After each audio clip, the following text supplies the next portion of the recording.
मध्य प्रदेश में इन दिनों शिवराज सिंह चौहान के सामने उपचुनाव और कैबिनेट विस्तार की बड़ी चुनौती है। सिंधिया खेमे को तवज्जो दें या अपने नेताओं की नाराजगी दूर करें, इसे लेकर शिवराज असमंजस में नजर आ रहे हैं।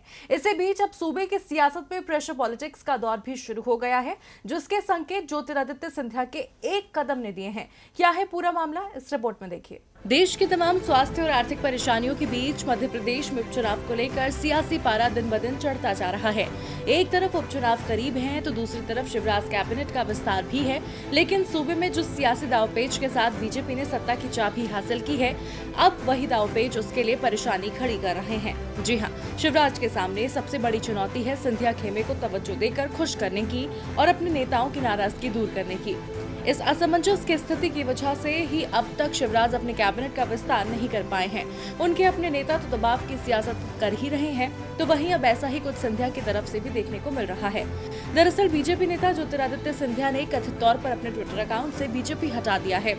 इसकी जगह उन्होंने पब्लिक सर्वेंट कर लिया है। कांग्रेस छोड़ने से पहले भी उन्होंने ट्विटर अकाउंट से कांग्रेस हटा लिया था। यही कारण है कि अब सिंधिया के कदम को लेकर एक बार फिर चर्चाओं का बाजार गर्म है। कुछ लोगों का कहना है सिंधिया ने अपने प्रोफाइल में बीजेपी जोड़ा ही नहीं था। हालांकि बीजेपी या सिंधिया की ओर से अब तक इस पर कोई प्रतिक्रिया नहीं आई है। आपको बता दें, सिंधिया ने कांग्रेस में 18 साल रहने के बाद इस साल होली के दिन बीजेपी का दामन थामा। पार्टी में उनकी एंट्री के साथ उनके समर्थकों को शिवराज मंत्रिमंडल में शामिल करने के साथ सिंधिया को केंद्र में कैबिनेट मंत्री बनाए जाने की चर्चा थी। दरअसल उपचुनाव में सिंधिया समर्थक सभी 22 विधायकों को टिकट देने का वादा बीजेपी ने किया है, लेकिन इसमें भी दिक्कतें आ रही हैं। कई सीटों पर पार्टी को अपने पुराने नेताओं का रोष का सामना करना पड़ रहा है।